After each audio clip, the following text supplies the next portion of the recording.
கையில் ஃபண்ட் இல்லாதப்போயும் எப்படி நம்ம பிஸ்னஸை டெவலப் பண்ணலாம். திடீர்னு ஒரு நாள் முடிவு பண்ணி என்னோட ஐடி ஜாபை ரிசைன் பண்ணேன். ரொம்ப பிளான் பண்ணாமல் இறங்கி ஃபினான்ஷியலாக செம்ம அடி வாங்கியிருக்கேன். நான் ஒரு 3-4 இயர்ஸாக வந்துட்டு என்ன பண்ணாலும் ஃபெயிலியர்.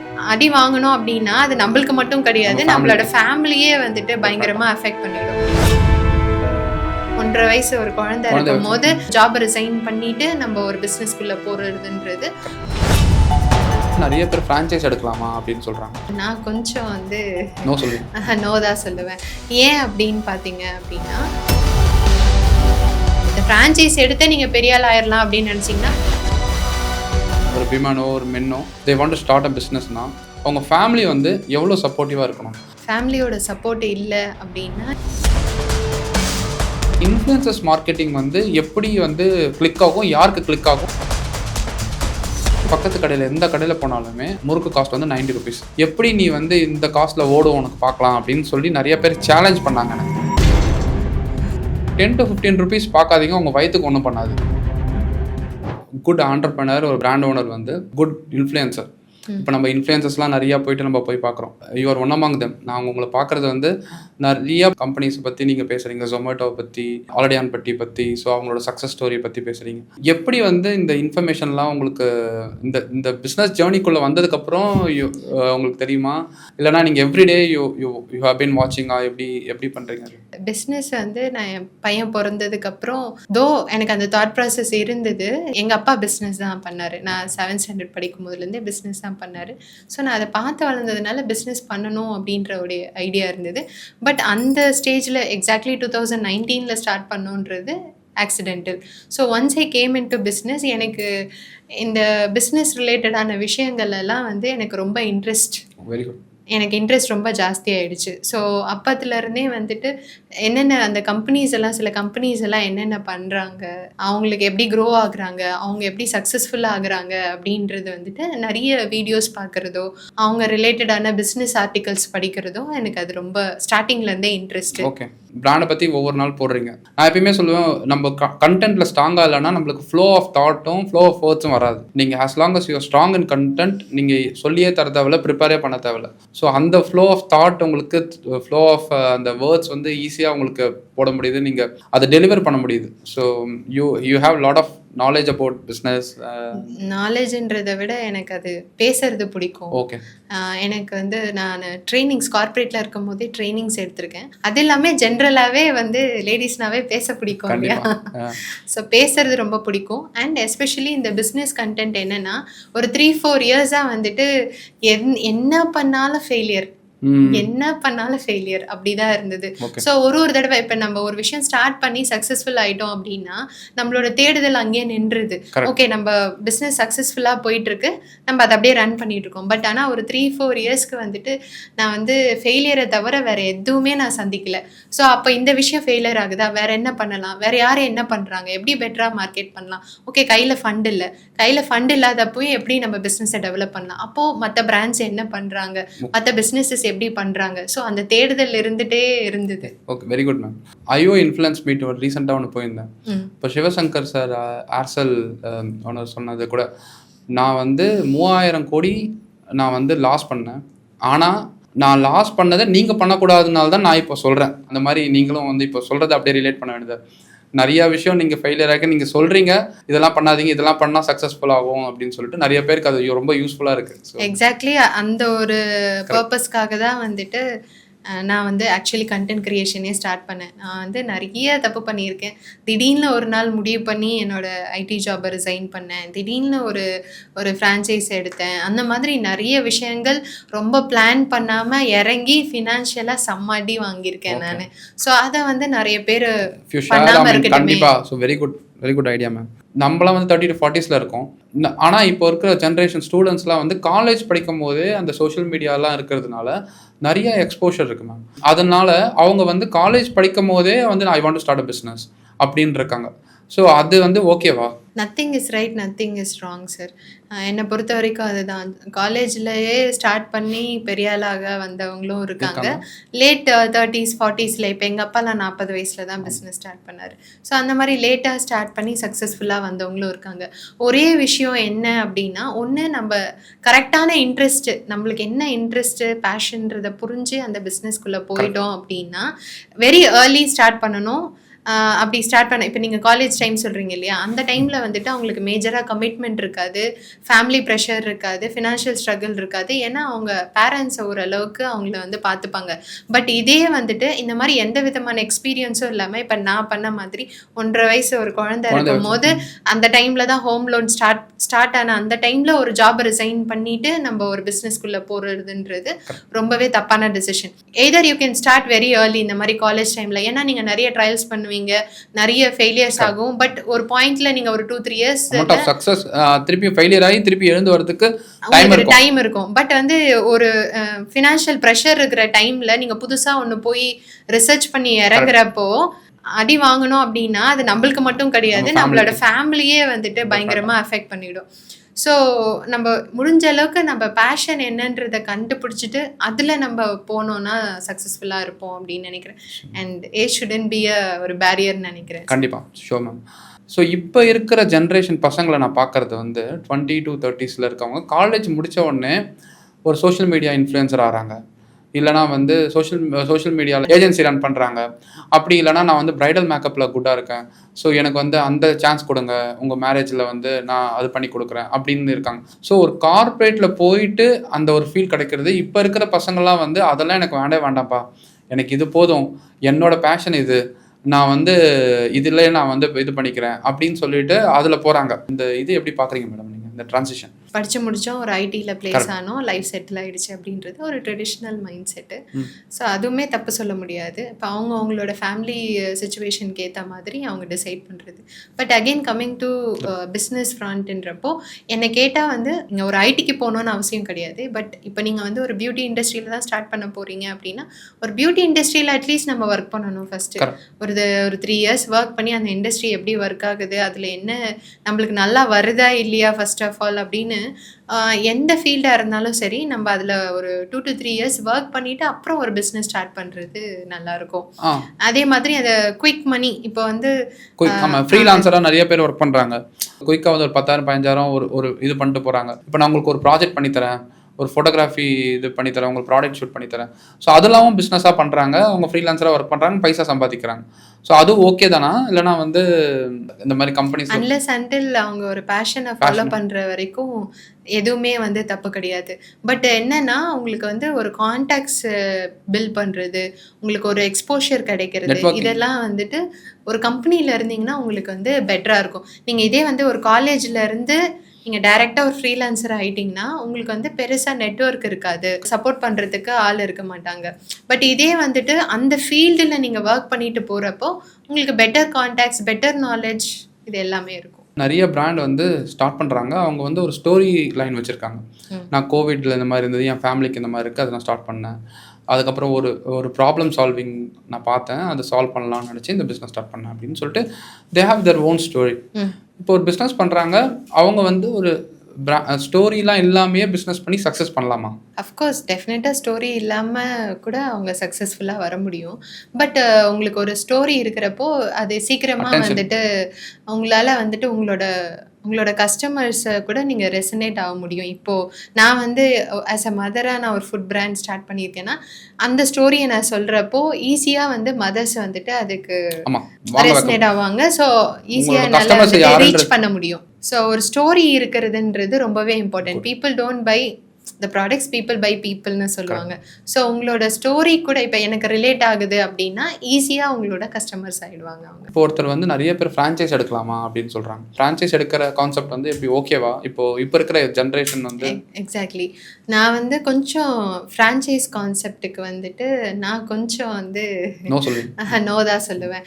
ஏன் அப்படின்னு பார்த்தீங்க அப்படின்னா மோஸ்ட் ஆஃப் த டைம் வந்து நம்ம அந்த ப்ராடக்ட்டை பிடிச்சோ இல்லை வந்துட்டு அதில் பேஷனேட்டாவோ நம்ம வந்து ஃப்ரான்ச்சைஸ் ஸ்டார்ட் பண்ணலை. எதுக்காக நிறைய பேர் இப்போ ஃப்ரான்ச்சைஸ் எடுக்கிறாங்க அப்படின்னு பார்த்தீங்கன்னா, எனக்கு வந்துட்டு இதில் எக்ஸ்பீரியன்ஸ் கிடையாது, இல்லை என் ஃப்ரெண்டோ இல்லை என் ரிலேட்டிவோ அந்த ஃப்ரான்ச்சைஸ் எடுத்தாங்க அதனால நானும் எடுக்கிறேன் அப்படின்னு எடுப்பாங்க.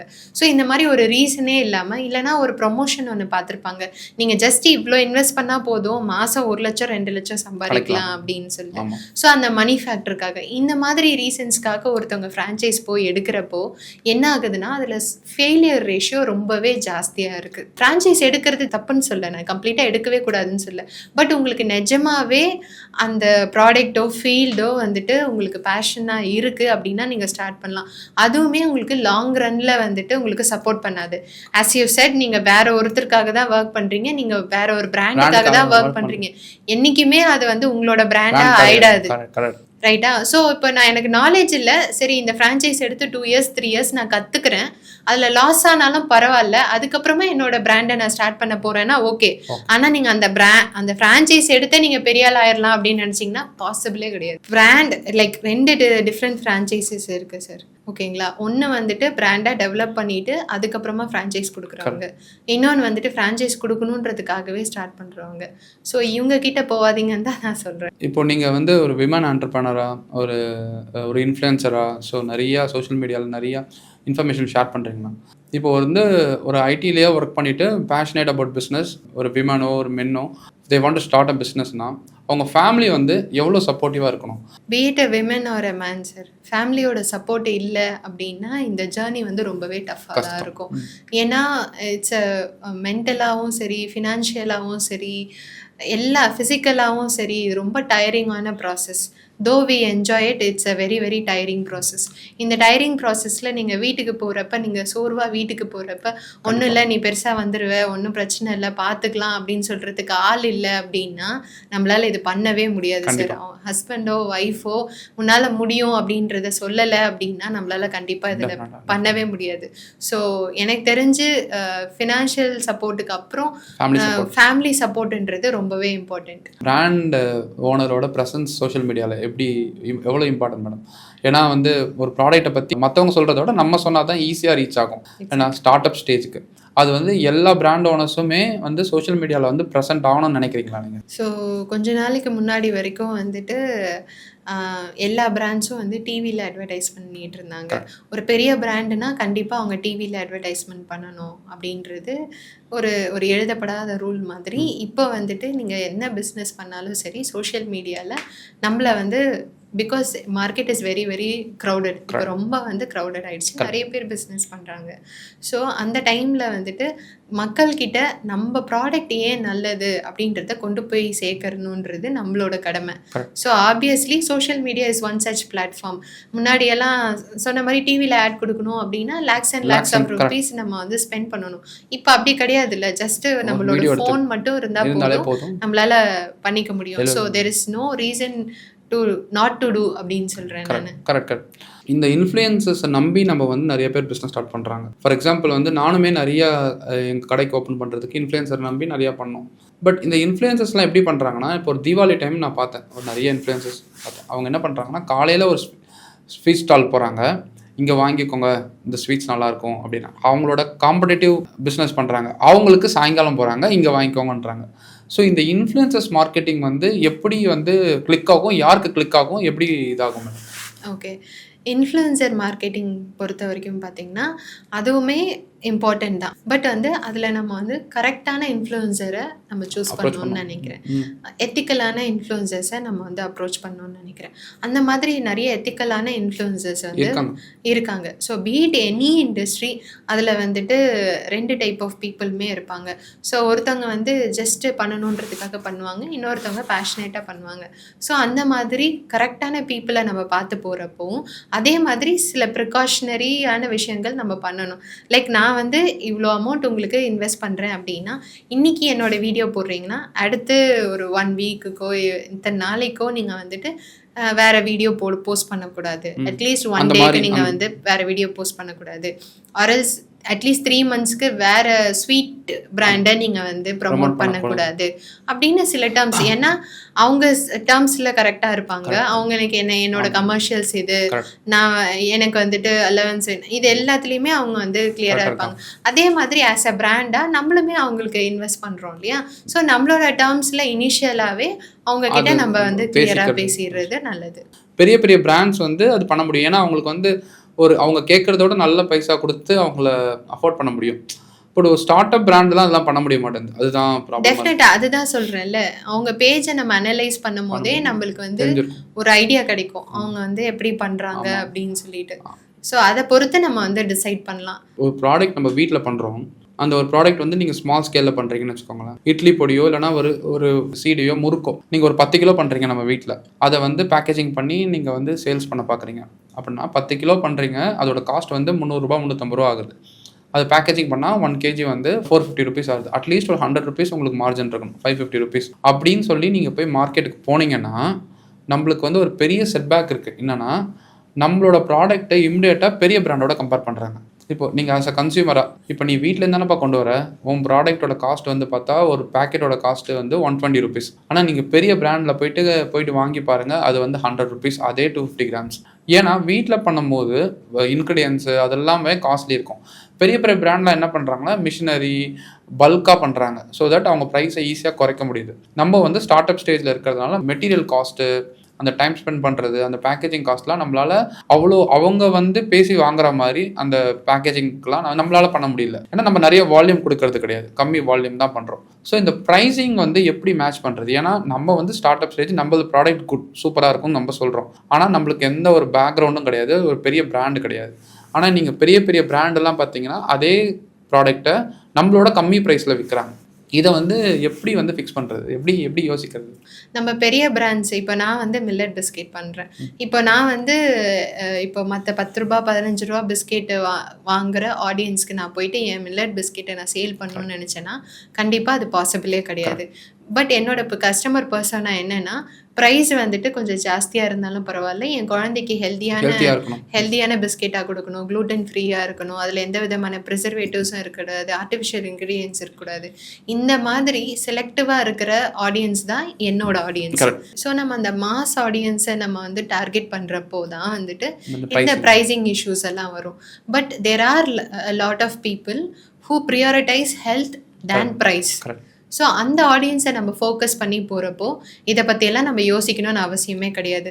ஒன்ஸ் நம்மளோட வால்யூம் ஏறினதுக்கப்புறம் நம்மளாலேயே அந்த ப்ரைஸில் பண்ண முடியும். ஏன்னா 100 கிலோ துவரம் பருப்பு வாங்குற இடத்துல நம்மளால 1000 கிலோ 2000 கிலோ வாங்குறப்போ கண்டிப்பாக நம்மளுக்கு வந்து ப்ரொக்யூர்மெண்ட் காஸ்ட் வந்து கம்மியாகும்.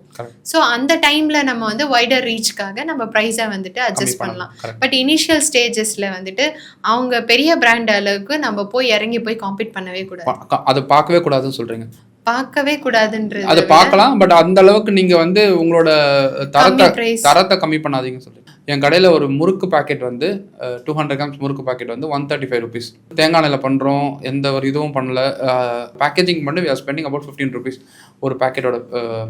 அப்போ வந்து ஆக்சுவல் காஸ்ட் வந்து பார்த்தீங்கன்னா ஒரு 125 ருபீஸ் 120 ருபீஸ். அந்த இதே அங்கே இருக்கிற பக்கத்து கடையில் எந்த கடையில் போனாலுமே முறுக்கு காஸ்ட் வந்து 90 ருபீஸ். நீங்க யூஸ் பண்ற ஆயில் அவங்க யூஸ் பண்ணல. அதான் இப்போ என்கிட்ட சொன்னது வந்து எப்படி நீ வந்து இந்த காஸ்ட்ல ஓடும் உனக்கு பார்க்கலாம் அப்படின்னு சொல்லி நிறைய பேர் சேலஞ்ச் பண்ணாங்க எனக்கு. ஸோ நான் வந்து கொடுத்தது ஒன்று குவாலிட்டி ப்ராடக்ட், அதை தவிர நான் வேற எதுவுமே பண்ணல. குவாலிட்டியை காம்ப்ரமைஸே பண்ணக்கூடாது. ப்ரைஸிங்கை நான் குறைச்சா நான் நிறைய நாள் பிஸ்னஸ் ரன் பண்ண முடியாது.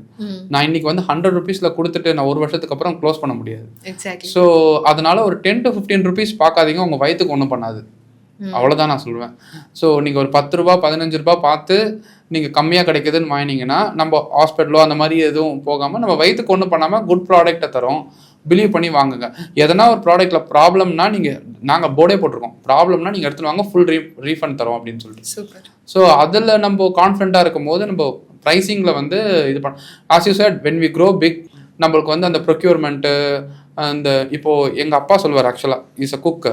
ஒரு கஸ்டமர் வந்து 50 பேருக்கு சமைச்சு தாங்கப்பா அப்படின்னு சொன்னாங்கன்னா 50 பேருக்கு எங்கள் அப்பா வந்து ஒருத்தரை கூப்பிட்டு, சமையல்கார ஒருத்தரை கூப்பிட்டு, எங்கள் அப்பாவே சமையல் பண்ணுவார், சமையல்கார ஒருத்தர் கூப்பிட்டு பண்ணால் அவருக்கு ஒரு நாளைக்கு 2000 ருபீஸ் to 3000 ருபீஸ் 2000 ருபீஸ்ன்னு வச்சுக்கோங்க குக்கோட சேலரி. இதே ஒரு வெட்டிங் ஃபங்க்ஷனு 1000 பீப்புளுக்கு சமைக்கிறோம்னு வச்சுக்கோங்களேன். அன்றைக்கி அவரோட சேலரி எவ்வளோ எதிர்பார்க்குறீங்க? அதே 2000. அதே 2000 தான். ஸோ எங்கள் அப்பா என்ன சொல்லுவார், 50 பேருக்கு சமைக்கிறதுக்கும் அது 2000 தான் அந்த குக்கோட காஸ்ட்டு, 1000 பேர் சமைக்கிறதுக்கும் அந்த 2000 தான் அந்த குக்கோட காஸ்ட்டு.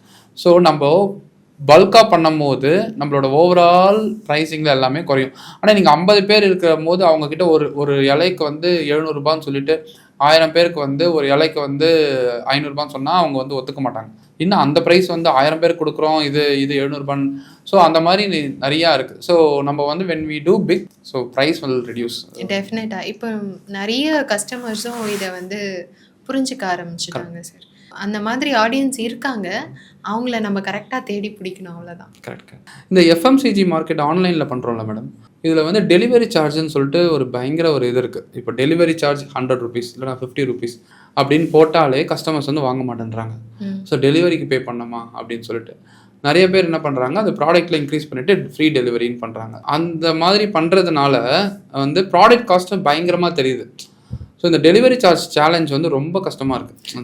ஆப்வியஸ்லி சார், இப்போ வந்து you have to pay for the convenience. ஓகேங்களா? இப்போ நம்ம வந்து கடைக்கு வாங்குகிறோம் அப்படின்னா நீங்கள் எஃபர்ட் எடுக்கணும். நீங்கள் வீட்டிலேருந்து ரெடி ஆகணும், வண்டி எடுத்துகிட்டு வரணும், வந்து நீங்கள் வந்து கடையில் வந்து வாங்கணும். இல்லை என் வீட்டுக்கே நான் வரணும் அப்படின்னா ஆப்வியஸ்லி உங்களுக்கு அந்த கன்வீனியன்ஸ்க்கு நீங்கள் அது பே பண்ணி தான் ஆகணும். கரெக்ட். அதான் நீங்கள் சொன்ன மாதிரி 2 ஸ்ட்ராட்டஜியும் இருக்குது. எதர் டெலிவரி காஸ்ட் தனியாக வைக்கிறது, இல்லைன்னா ப்ராடக்ட் காஸ்ட்டில் வைக்கிறது பண்ணுறது. அவ்வளோதான். So nothing else. Thank you sir. Thank you so much. ரொம்ப super interaction with you. So I learned a lot. So keep inspiring all of us like us. So thanks. Thank you sir.